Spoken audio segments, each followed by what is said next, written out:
Mr. Chairperson, councillors, guests, Paul Richards, 2060 Peninsula Road on my crossing.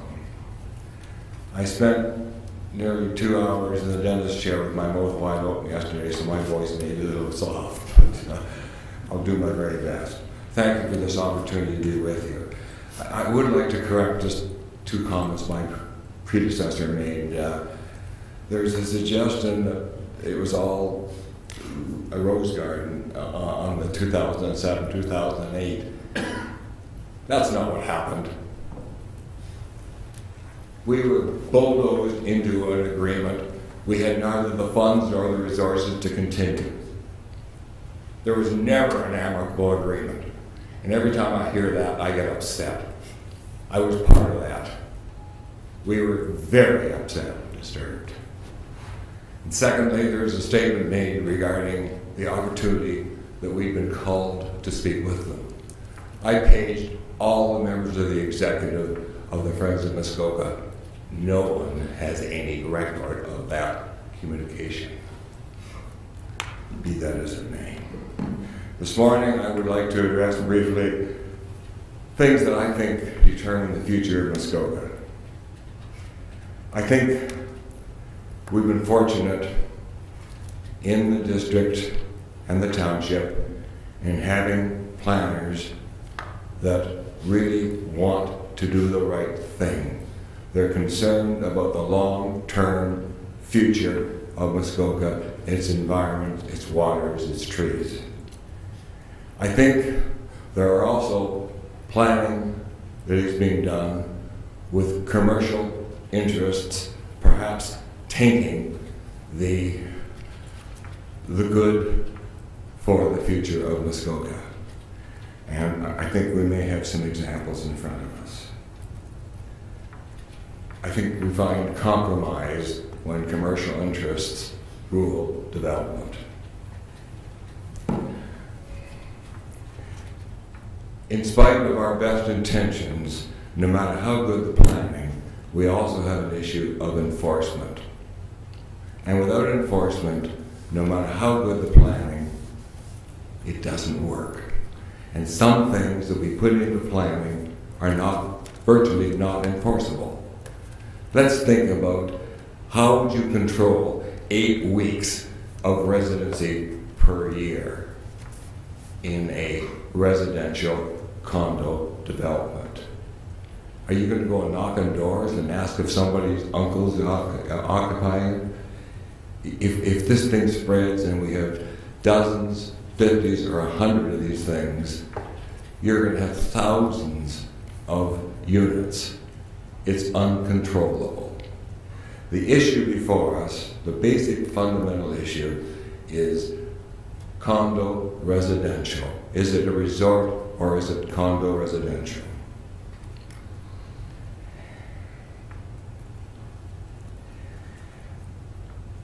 If we switch from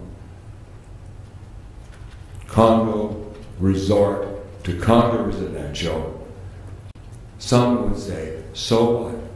We still have the places occupied all summer. Isn't that what we want? But there's more than so what. If it's a resort, people don't own boats. They don't bring their barbecues out on their lawn. They don't establish routes, and we shut out the vacationing public. With the resorts switching to condo residential, we've got a problem. Well, what's wrong with that? What happens ultimately if you have residential? It eventually can return to low-cost housing.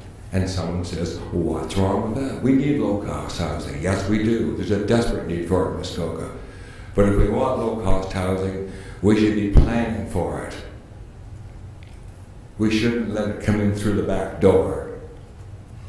In planning, in good planning for low-cost housing, you allow for schools, you allow for health care, you allow for roads. All of these issues are part of good planning for low-cost housing.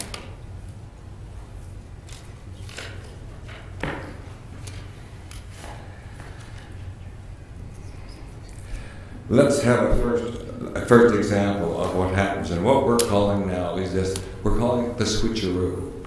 When we go from site plan, sorry, thank you very much. When we go from a resort commercial to condo residential, we've got a problem. And let's just look at how this happens. Let's look at the switcheroo. Legacy applied for a site plan approval. They applied for that.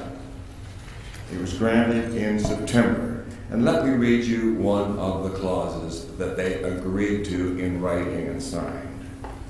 The owner further agrees and acknowledges that the zoning of the subject property is commercial, and any use of the property and buildings must be 100% commercial in nature and available to the traveling and vacationing public. Buildings are not permitted to be used for residential purposes.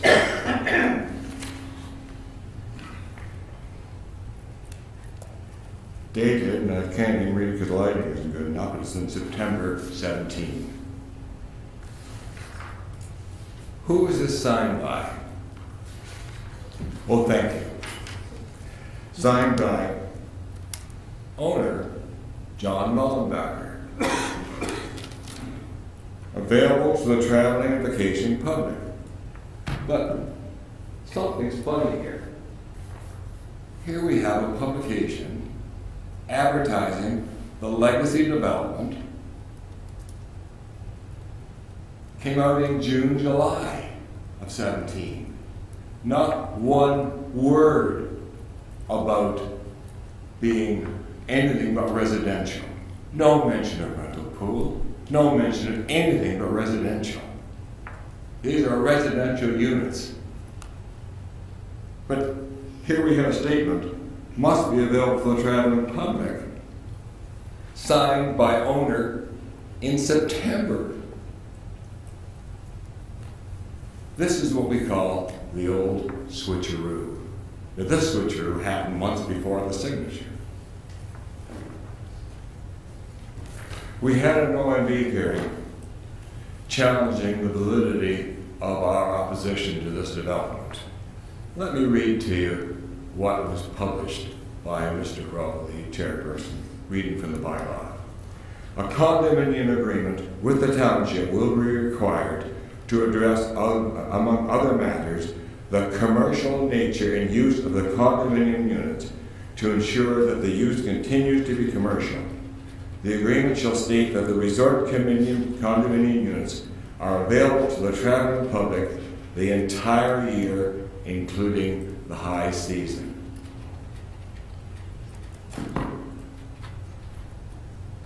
Please have a look at this if you haven't seen it already. This is the game we've got going on.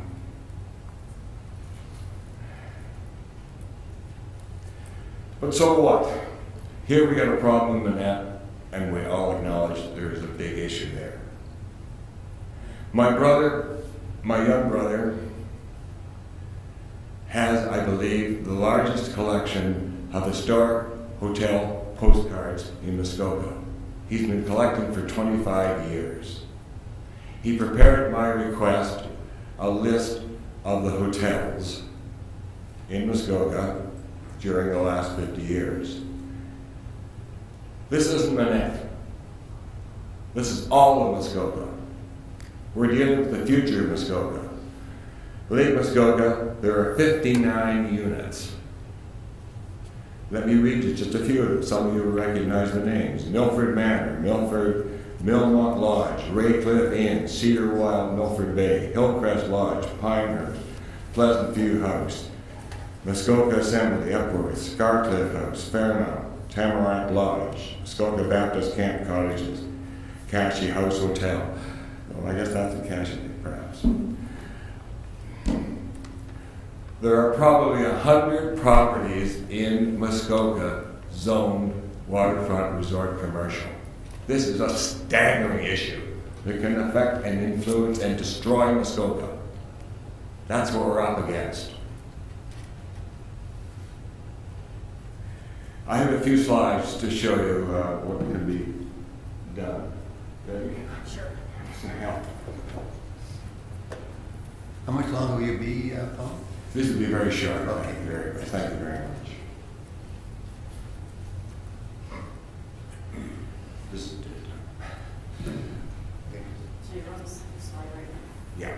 This is I'll do that. Oh, I'm sorry. Just tell me when you want. Yep. Go ahead. Okay, sorry. So we're on the second slide. I know the first one first. Yeah. Okay, here we have the legacy promise, and this is taken directly from their book. And I want you to notice something. It's kind of pretty. A lot of trees. A lot of trees. Now let's see what's happened. Sorry, could you go back one? Sorry, I guess it's just the lighting. Is it possible to put the lighting down just a little bit?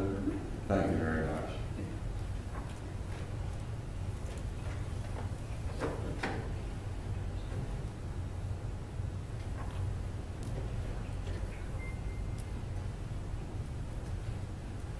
It's hard to see in this picture, and we'll have another one, but the trees are gone. I don't know how they're going to be put back in there again. They don't plug in very easily, but the trees are gone. Please, we can go through these quite quickly. I was in the city, and my son was in Muskoka last summer, and he called me frantically. He said, "Dad, they're taking down all the trees." And well, you can see one of the big stumps there. It's a great big beautiful birch right there. I called, and to his credit, he responded very quickly. I called Tim Kenny, and he responded and got over there and saved a few of them. But I talked to the contractors after, and they've been given instructions to cut down all the trees, right down to the waterfront. That was the instructions. I have notes and written all this is all written down.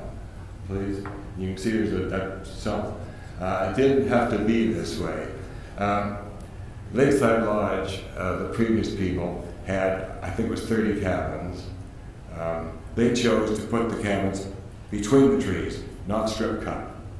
And you can see some aerials there of all the trees. It's hard to tell with the lighting, but all the trees are still there. Please,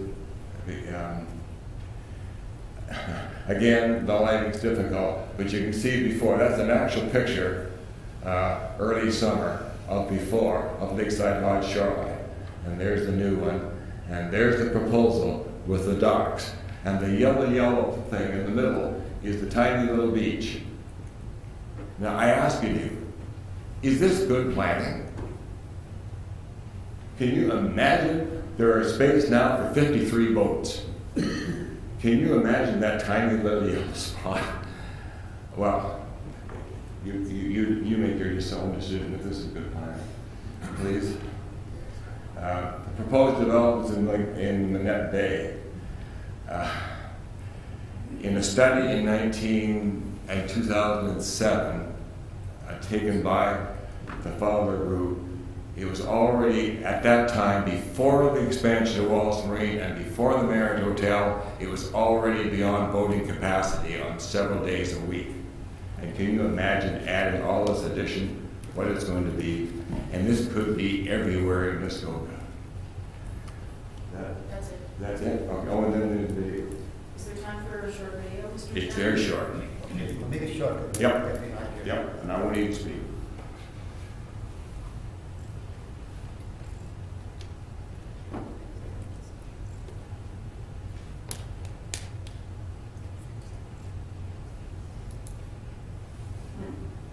Doesn't appear to be anything there.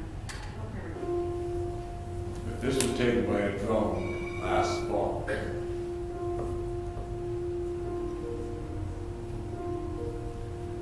That gives you a better idea of how many trees are left.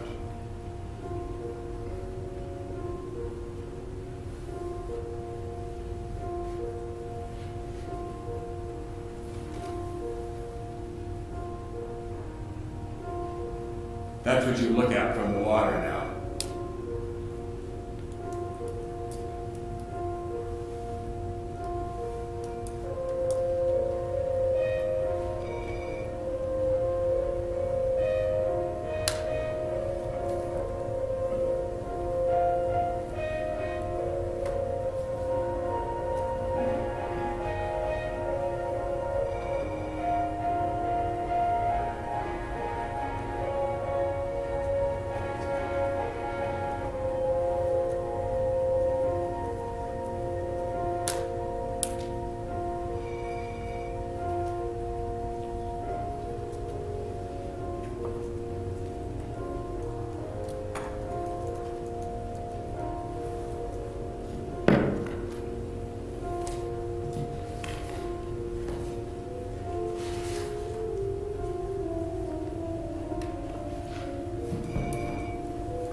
Thank you very much. I think we all agree this isn't the kind of Muskoka we're here.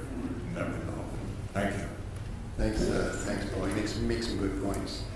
Are there any